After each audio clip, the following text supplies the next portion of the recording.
Hello students, today we will study chapter 8 of History, Development of the First Empire. In this chapter, we will study how the Mahajanapada of Magad became the center of the India's first empire. Magad not only established control over the other Mahajanapadas but also drew tributes from remote regions beyond the Mahajanapadas. Like many other kingdoms and empires, the empire of Magad was established by a dynasty. Dynasty is a series of rulers belonging to the same family. This dynasty is known as the Maurya dynasty. The Mauryan Empire began to take shape shortly after an invasion of Alexander the Great, who came from Macedonia near Greece. Alexander's invasion. Alexander the Great of Macedonia invaded northwestern India in the 4th century BC, when Nandas were ruling over Magad. He conquered some small kingdoms and reached the river Beans. He could not advance beyond the Beans because his tired soldiers were afraid to face the war elephants of the mighty Magad army. Alexander decided to return. Before leaving India, Alexander installed Greek governors in the conquered territories in northwestern India. Alexander's invasion paved the way for the rise of the Mauryas. Now we will study about the Mauryan dynasty. Around the time of Alexander's invasion, one of the Nanda rulers who was unpopular for his cruelty forced Chandragupta, a brave warrior of the Maurya tribe, to leave Magad.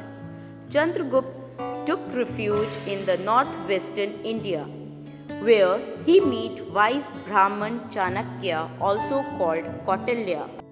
Chanakya was the author of Arthashastra, a book about how a government should be run. With Chanakya's help, Chandragupta threw the Nandas and established the Maurya dynasty in 321 BC. The Mauryans had their capital at Patliputra. The three most important rulers of their dynasty were Chandragupta Maurya, his son Bindusara, and Bindusara's son Ashoka. Expansion of territory. Chandragupta conquered the territories covering modern Afghanistan from their Greek rulers Seleucus Nicator. Seleucus later sent his envoy Megasthenes to Patliputra. Megasthenes, who wrote an account of his experiences in India. Chandragupta extended his empire to Bihar and other parts of the eastern Gangetic Plain, central India, and parts of the Deccan. Bindusara extended the Mauryan Empire southwards up to Mysore. Ashoka's empire extended roughly from the Hindu Kush and the Himalayas in the north to the river Pennar in south. Ashoka. Emperor Ashoka was one of the greatest rulers of India. Historians learn about Ashoka from inscriptions on pillars and rocks found in various parts of India. The inscriptions provided invaluable information about the regime of a kind ruler named Ashoka and the extent of his empire. Change in Ashoka's attitude towards war. Ashoka attacked and conquered Kalinga, that is, modern Odisha. Thousands on both sides were killed and wounded during the Kalinga War. The bloodshed and the wailing of widows and orphans completely changed Ashoka's attitude towards expansion through war. He gave up war and adopted the path of peaceful conquest. He called this new policy as Dhamma Vijaya. Ashoka's Dhamma. The word Dhamma was derived from the Sanskrit word Dharma, meaning religious duty. Ashoka's Dhamma was deeply influenced by Buddhism and was based on tolerance, non-violence, and respect for elders.